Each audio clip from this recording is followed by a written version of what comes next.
السلام علیکم جی، بہت اہم خبر ہے اور اہم خبر اس حوالے سے ہے کہ پی ٹی آئی نے اپنی سیاست بچانے کے لیے بھارتی مدد طلب کر لی ہے، اور بھارتی مدد انہوں نے انڈائریکٹلی بالواسطہ طور پہ طلب کی ہے۔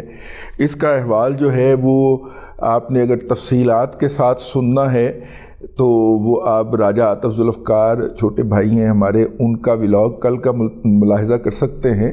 لیکن میں آپ کو صرف اتنا بتاتا چلوں کہ یہ کوئی جناب کرسٹینا مورتی صاحبہ ہیں، شاید ایک سینیٹر ہیں، بھارتی نژاد ہیں، اور یہ سینیٹر ہیں امریکہ کے اندر۔ امریکن سینیٹر جو ہوتا ہے وہ دنیا کا طاقتور ترین شخص، امریکی صدر، اور اس کے بعد اس سے کم طاقتور جو ہوتے ہیں وہ امریکن سینیٹر سمجھے جاتے ہیں۔ ان میں سے ایک یہ بھارتی نژاد ہیں۔ تو جو 6 کانگریس مین جو ہیں اور ایک یہ میرے خیال یہ بھی کانگریس میں نہیں ہوں گی، ہاں، یہ جو 6 اونری ایم این اے ان کی جناب خدمات حاصل کی ہیں لابنگ کے لیے۔ اور لابنگ کے لیے خدمات کس نے حاصل کی ہیں؟ ون اینڈ اونلی وقار خان، وہاں پہ یہاں پہ بھی رہ کے گئے ویسے، اور سجاد برقی، یہ عمران خان کی حکومت کے اندر عہدیدار تھے۔ ویسے ان کا وقار خان کا امریکہ میں لیموزین وغیرہ کا کاروبار ہے، سمجھا کرو نا، تے ٹیکسیاں چلاندے نے کرائے دے اتے، آہو۔ تو یہ جناب انہوں نے پیسے اکٹھے کیے ہیں۔ پہلے بھی جو وہاں پہ لابنگ ہوئی تھی اس کے لیے وقار خان نے ہی، اور سجاد برقی تو پچھلے دنوں وہ آیا بھی تھا نا، جو کھڑے ہو کے اور امریکی سینیٹرز کو کہہ رہا ہے ایک محفل کے اندر کہ آپ پاکستان کے اوپر پابندیاں کیوں نہیں لگاتے، آپ پاکستان کے اوپر یوں پابندیاں لگائیں، یوں لگائیں تاکہ وہ عمران خان کو پریزیڈنٹ بنوائیں، وہاں کا پرائم منسٹر بنائیں پاکستان کا۔ یہ وہ کریکٹر ہے۔ تو ان دونوں نے جی ملاقات کی ہے ان 6 کانگریس مین سے، اور وہاں ان میں سے ایک کرسٹینا مورتی بھارتی نژاد بھی شامل ہیں۔ تو میں نے کہا کہ ولاگ شروع کرنے سے پہلے آپ کو یہ خبر دے دی جائے کہ جناب پی ٹی آئی اپنے اصل کی طرف لوٹ رہی ہے۔ ہر چیز کو اپنے اصل کی طرف لوٹنا ہے، جس طرح ہر تخلیق کو اپنے تخلیق کار کی طرف لوٹنا ہوتا ہے، اسی طرح پی ٹی آئی بھی اپنے تخلیق کار کی طرف لوٹ رہی ہے۔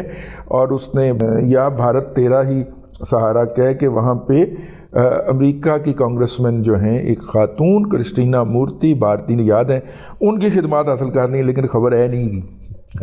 میں نے کہا تو پہلے خبر یہ ہے کہ آج کا دن یعنی کہ منڈے کا دن جو ہے وہ پاکستان کی تاریخ کا بہت بڑا دن ہونے جا رہا ہے۔ بھلا کیویں ٹویٹ کی تھی نا جدوں عبدالقیوم صدیقی نے، میں فوراً فون چکیا، میں کہا کیوں غریباں دا تراہ کٹ دیو صدیقی صاحب کو، خدا دا خوف کرو، آپ برطانیہ کا دورہ کر کے آ گئے ہیں، ہمیں جھنڈا ٹھیک کر کے رکھنا، آؤ فلسطینیوں کے ساتھ یکجہتی کا ہم اتنا تو کر سکتے ہیں نا بھائی، تو فلسطین کا جھنڈا لگا کے ہم ولاگ کریں گے، ہوں ٹھیک ہے۔ تو میں نے صدیقی صاحب کو کہا، میں کہا یار کیوں غریباں کا تراہ کاٹ دیو، ہم غریبوں کا تراہ کاٹتے ہیں آپ۔ تو انہوں نے کہا کہ آپ کل کا دن واقعات کے اوپر غور کریں، کیڑے واقعات ہیں کل کے لیے۔ تو میں نے غور کرنا شروع کیا، پھر باقاعدہ میری اکھاں کھل گئیں۔ کل کا دن جو ہے پی ٹی آئی نے لاہور میں ایک پٹیشن دائر کی تھی کہ ڈی آر اوز اور آر اوز روکے جائیں، اور نیچے جو پریئر کے اندر لکھا ہوا تھا کہ اگر جوڈیشری سے ڈی آر اوز اور آر اوز نہیں لگائے جاتے، اے آر اوز یعنی کہ ڈسٹرکٹ ریٹرننگ آفیسر اور اسسٹنٹ ریٹرننگ آفیسر نہیں دیے جاتے، تو انتخابات تب تک روک دیے جائیں۔ تو لاہور ہائی کورٹ کے اندر سنگل بینچ نے بیٹھ کے ان کو وہ پریئر الاؤ کر دی۔ تو پریئر الاؤ کر دی تو الیکشن کمیشن نے کہا کہ اے پیا جے الیکشن خصماں نوں کھاؤ، اسی الیکشن ہی نہیں کراندے۔ انہوں نے اپنا پورا پروسیس جو تھا وہ دیا روک۔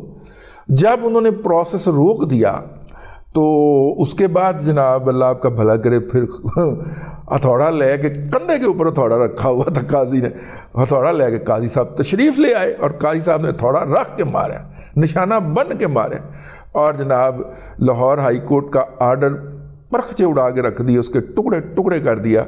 تو اس کے بعد جناب پی ٹی آئی کو اس پہ صبر نہیں آیا۔ ہم نے کہا یہ الیکشن ملتوی کروانے کے لیے یہ چاہتے ہیں الیکشن ملتوی ہو جائیں، ورنہ ان کو بائیکاٹ کرنا پڑ جائے گا. کینڈیڈیٹ نہیں لاب رہے, ٹھیک ہے, کینڈیڈیٹ کوئی نہیں ہے. اب دیکھیے نا کل کے دن جو ہے وہ پٹیشن جو ہے, اب یہ دیکھیے نا والا آرگومنٹ میں دوبارہ آپ کی خدمت میں لے کے حاضر ہوتا ہوں. پیر کے دن انہوں نے اسی طرح کی ایک درخواست جو ہے وہ پشاور ہائی کورٹ میں ڈالی ہوئی ہے. پشاور ہائی کورٹ میں اگر کوئی رجسٹرار جو ہے وہ بندے کا پتر ہوتا تو وہی آبجیکشن لگا دیتا کہ بھائی سپریم کورٹ سے فیصلہ آ گیا تو اس لیے ہم یہ درخواست انٹرٹین نہیں کرتے. نہیں, اس نے درخواست قبول کی, اس کے اوپر نمبر لگایا, نمبر لگا کے 18 تاریخ یعنی کہ آج کے دن سماعت کے لیے مقرر کر دی ہوئی ہے.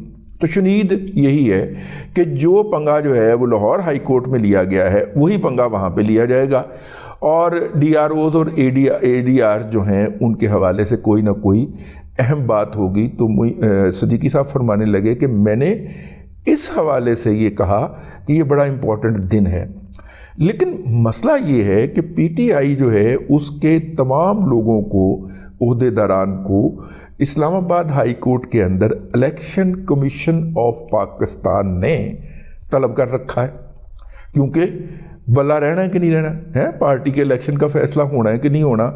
یہ اچھا پارٹی کا آپ فائنل نہیں کریں گے فیصلہ, اس کے اوپر پشاور ہائی کورٹ کا سٹے ہے.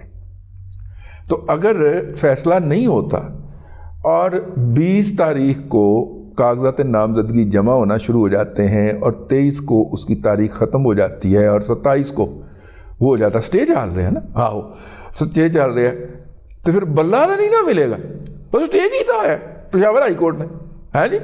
ایک تو یہ صورت ہو سکتی ہے, اور دوسری صورت ہو سکتی ہے کہ الیکشن کمیشن کہے کہ ہائی کورٹ جو ہے وہ قسمہ نو کھائے, ہم یہ کرنے لگے ہیں, لیکن فائنل آرڈر سے تو روکا ہوا ہے, اور ہائی کورٹ آپ کو پتہ ہے بڑا ابائڈ بائی کرتا ہے, بڑا حکم کے اوپر عمل کرتا ہے, بلکہ وہ تو اس حکم کے اوپر بھی عمل کر دیتا جو انہوں نے کہا بھی نہیں ہوتا. مثلا اب اے ڈی آر اور اپنا district returning officer D R Os اور اے آر اوز کی ٹریننگ سے تو نہیں نہ روکا تھا, کیا خیال ہے بھائی؟ لاہور ہائی کورٹ کے علی باقر نجفی صاحب نے ڈی آر اوز اور اے آر اوز کی ٹریننگ سے تو نہیں روکا تھا نا, انہیں ٹریننگ ہی بند کر دیتی, ٹھیک ہے نا. تو زیادہ امید یہی ہے کہ کل اسلام آباد ہائی کورٹ کہہ رہا ہوں, الیکشن کمیشن آف پاکستان کو جب پشاور ہائی کورٹ کا آرڈر دیا جائے گا کہ پائن ہے تو آپ فیصلہ نہیں کر سکتے, اسٹے ہویا ہے, وہ کہے گا ٹھیک ہے پائن فائل ہی لیا جو ساڈے والوں اسٹے ہو گیا تھا. تو جب وہ اسٹے ہو جائے گا تو پھر فیصلہ نہیں, پی ٹی آئی کی حد تک اسٹے ہوگا نا, تو فیصلہ نہیں ہوگا تو پھر بلا نہیں رہندا وہ دیکھو, ٹھیک ہے نا. اس بات کے شدید امکانات موجود ہیں, اس لیے پاکستان کی سیاست کے اندر منڈے کا دن جو ہے وہ بڑا سگنیفیکنٹ رہے گا, ٹھیک. لیکن یہ تمام باتیں جو ہیں نا, یہ مجھے میری چھٹی حص کہہ رہی ہے, ہنچ کہہ رہا ہے کہ یہ ایک طرف جا رہی ہیں, اور وہ یہ ہے کہ دیکھیے کینڈیڈیٹ پہلے کوئی نہیں. اب یہ الیکشن کمیشن والی صورتحال دیکھ لیجیے, وہ جو انہوں نے الیکشن کی پوری طلب کی ہے, قیادت ان کی تو طلب کی ہے, سارے لیڈر جڑے نے وہ تو جیل نے یا مفرور ہیں, یا جیل میں ہیں یا مفرور ہیں. تو اگر وہ لیڈرشپ جو ہے وہ الیکشن کمیشن آف پاکستان کے سامنے پیش نہیں ہوتی تو کیس آگے نہیں چلتا, اور اگر پیش ہوتی ہے تو اتھے بھائی لوگوں نے لگائی ہوگی کڑکی, اس کڑکی کے اندر ان چوہوں کو پکڑیں گے اور لے جائیں گے. اب دیکھیں دو صورتیں, ایک تو وہ پیش ہو جائیں, پیش ہو جان تو پھڑے جان, اور پھڑے جان تو پھر پانجا اور شمالی علاقہ جاتوں کی سیر اور دوبارہ جیل, اور اگر نہیں آتے تو سیاست آگے نہیں بڑھتی پارٹی کی, ٹھیک ہے نا. تو اب یہ اس طرح کے جو do I die and don't do I die, ٹھیک ہے, دونوں صورتوں کے اندر جو ہے وہ پارٹی کا نقصان ہونا ہے. تو اس لیے میں یہ بات کہہ رہا ہوں, دوبارہ دہرا رہا ہوں ریپیٹنگ کی کاسٹ کے اوپر, کہ مجھے یہ لگتا ہے, میری چھٹی حص یہ کہتی ہے کہ انتخابات جو ہیں وہ پی ٹی آئی کے بائیکاٹ کی طرف بڑھ رہے ہیں, اور زیادہ امکانات اس بات کے پیدا ہوتے جا رہے ہیں کہ پاکستان تحریک انصاف آئندہ الیکشن کے بائیکاٹ کا اعلان کر دے. نہ اس کے پاس کینڈیڈیٹ ہیں, نہ اس کے پاس پارٹی عہدیدار ہیں. عمران احمد خان نیازی کو نہ اب یہ سہولت حاصل ہے کہ وہ پھر پارٹی کا ٹکٹ جو ہے وہ 8-8 کروڑ میں بیچ سکیں. ایسے الیکشن کا فائدہ کی جہدے وچوں کمائی نہ ہو سکے. ٹھیک ہے نا بھائی, آپ عمران خان کے ذہن سے سوچیں نا کہ ایسے الیکشن میں حصہ لینے کا کیا فائدہ جس سے کمائی نہ ہو سکے.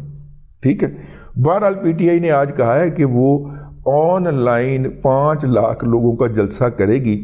اس کا مطلب یہ ہے کہ 5 لاکھ نہیں تو کم از کم 4,90,950 تو بوٹ ہائر کرنا پڑیں گے. اتنے بوٹ کون دے گا؟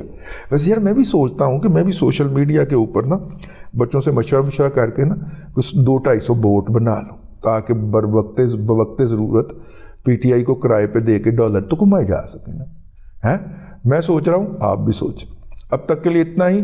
آج دے دن دے اوپر نظر لگا کے بیٹھنا ہے تسی. اب تک کے لیے اتنا ہی. اگلے ولاگ کے اندر پھر حاضری ہوگی. اللہ تبارک و تعالیٰ آپ کو آسانیاں عطا کرے اور آسانیاں خلق خدا میں تقسیم کرنے کی توفیق عطا کرے.